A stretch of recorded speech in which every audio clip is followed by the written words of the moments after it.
राधे राधे सभी को। आज की वीडियो में हम देखेंगे कि सावन के महीने में लड्डू गोपाल की सेवा किस प्रकार करेंगे।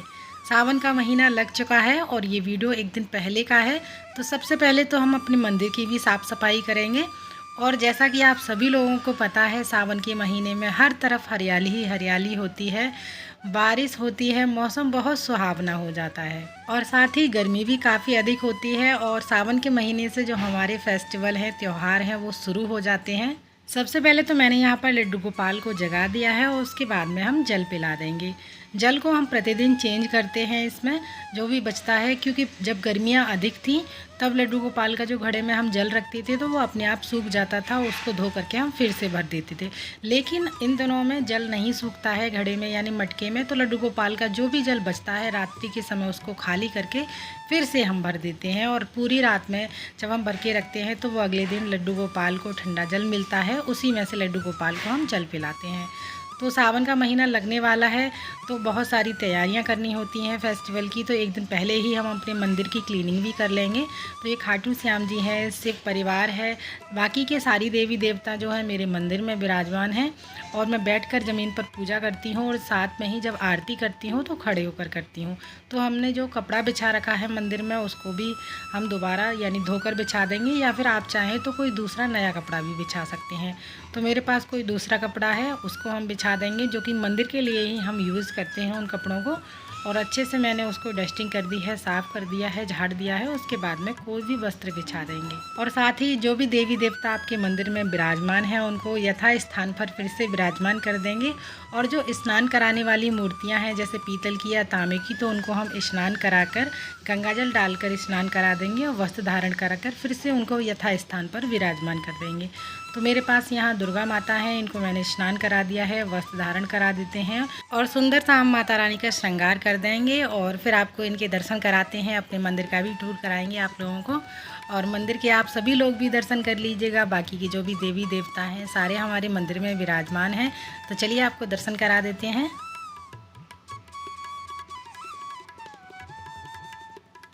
बहुत ही सुंदर हमारी माता रानी लग रही हैं इस ड्रेस में। पहले ये रेड कलर की पोशाक धारण की हुई थी माता रानी, तो अब हमने इनको येलो पहना दिए हैं। ऐसे ही इनकी ड्रेस जो है समय समय पर मैं चेंज करती रहती हूँ। तो चलिए अब बारी आती है हमारे लड्डू गोपाल प्यारे की सेवा करने की। हमारे तीनों लाला बैठ चुके हैं स्नान करने के लिए, क्योंकि हमने पहले ही इनको जगा दिया था। जगाकर मैं तुरंत स्नान नहीं कराती हूँ। सावन के महीने में एक बारिश से अजीब सी स्मेल हो जाती है, तो उसको हटाने के लिए, कम करने के लिए आप चाहें तो अपने लड्डू गोपाल के लिए फूल बंगला सजा सकते हैं असली फूलों का, या फिर आप लड्डू गोपाल के लिए इत्र का प्रयोग ज़रूर कीजिएगा लड्डू गोपाल की सेवा में। खासकर लड्डू गोपाल को जगाने के बाद में मैं यहाँ पर जो भी तैयारियाँ होती हैं पूजा की वो कर लेती हूँ, क्योंकि तुरंत स्नान मैं नहीं कराती हूँ इसलिए। और लड्डू गोपाल को हमें सावन के महीने में क्या क्या भोग लगाना है, झूला कैसे झुलाना है, झूला झुलाते समय हमें कौन कौन सी बातें याद रखनी है यानी सावधानियाँ बरतनी हैं, और किस चीज़ का हमें लड्डू गोपाल का भोग नहीं लगाना है। इस साल यानी 2024 में 22 जुलाई से सावन का महीना शुरू हो गया है। तो सावन महीने के पहले दिन आप अपने ठाकुर जी को कच्चे दूध से स्नान करा सकते हैं, या फिर गंगा जल डालकर लड्डू गोपाल को स्नान करा सकते हैं, या फिर आप चाहें तो पंचामृत स्नान करा सकते हैं।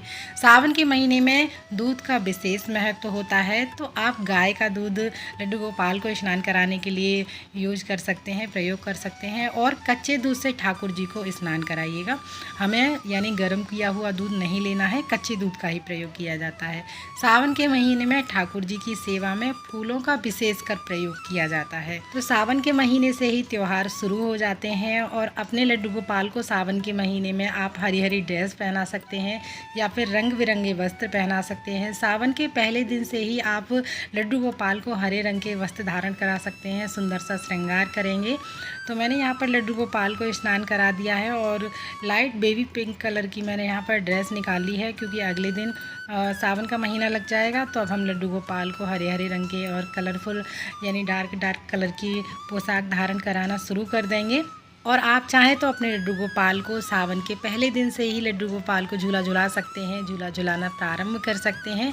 या फिर आप चाहें तो जैसे विशेष तिथि होती हैं उन पर लड्डू गोपाल को झूला झुला सकते हैं, जैसे एकादशी है या हरियाली तीज आती है। हरियाली तीज पे तो आपको झुलाना ही है, क्योंकि वो तो इनका बहुत प्रिय दिन होता ही है। और अगर जिन लोगों के पास झूला नहीं है, वो सोचते हैं कि हम अपने लड्डू गोपाल के लिए किस प्रकार झूला बनाएंगे और कैसे झुलाएंगे, इतना समय नहीं है उनके पास, तो देखिए कितने भी बड़े लड्डू गोपाल हों, आप उनके लिए घर पर झूला बहुत आसानी से बना सकते हैं। आप एक बास्केट या टोकरी ले लीजिएगा और उसमें 4 रस्सियों को इकट्ठा बांध करके और उसमें बीच में टोकरी रख करके और कुछ ऐसी जगह हैंग कर सकते हैं जहां पर बहुत ही अच्छे से आप लड्डू गोपाल को झूला झुला सकें। और बहुत ही सावधानी के साथ आपको ये झूला टांगना है और लड्डू गोपाल को झुलाना है। जिन लोगों के पास झूला नहीं है वो इस प्रकार अपने लड्डू गोपाल के लिए झूला बना सकते हैं। और झूला झुलाते समय हमें कौन सी सावधानियां बरतनी है, देखिए झूला झुलाते समय लड्डू गोपाल जो हैं हमारे एक छोटे बालक हैं, तो उनको ज़्यादा तेज़ झूला हमें नहीं झुलाना है। और साथ ही सूर्य अस्त के बाद हमें झूला बिल्कुल भी नहीं झुलाना है लड्डू गोपाल को। सूर्य अस्त से पहले आप लड्डू गोपाल को झुला सकते हैं और बाकी का पूरा दिन होता है तब आप लड्डू गोपाल को झूला झुला सकते हैं।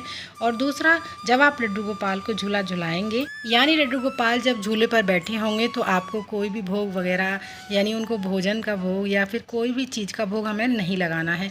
जो भी आपको भोग लगाना है लड्डू गोपाल को सिंहासन पर यानी झूले पर बिठाकर कोई भी भोग नहीं लगाना है। बाकी आप लड्डू गोपाल को कहीं और विराजमान करके तब उनको भोग लगाकर उसके बाद आप झूले पर बिठा सकते हैं। तो चलिए बातों ही बातों में हमारे लड्डू गोपाल तैयार भी हो चुके हैं और लड्डू गोपाल की हमने पूजा सेवा भी कर ली है। सभी को प्रणाम करते हैं, उनका आशीर्वाद लेते हैं और साथ ही बात कर लेते हैं लड्डू गोपाल के जो झूला है कभी भी खाली नहीं झुलाना चाहिए। फिर चाहे वो बच्चे का झूला हो, चाहे हमारे प्यारे लाला लड्डू गोपाल का झूला हो, तो लड्डू गोपाल का झूला कभी भी खाली नहीं झुलाया जाता है। सावन के महीने में लड्डू गोपाल को हमें क्या क्या भोग लगाना चाहिए, देखिए पकोड़े, जलेबी और घेवर लड्डू गोपाल को अति प्रिय है, क्योंकि सावन के महीने में घेवर का भोग लड्डू गोपाल को लगाया जाता है। या फिर आप दूध में जवे बना सकते हैं, मैदे के या आटे के जो जवे होते हैं, सिमई बना सकते हैं, आप दूध में इनका भोग लगा सकते हैं।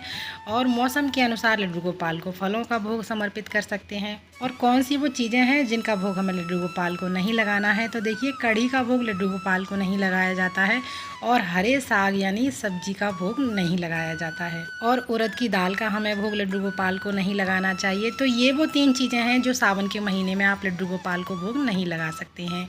और ख़ुद भी इन सब चीज़ों का सेवन ना करें सावन के महीने में तो ज़्यादा अच्छा है।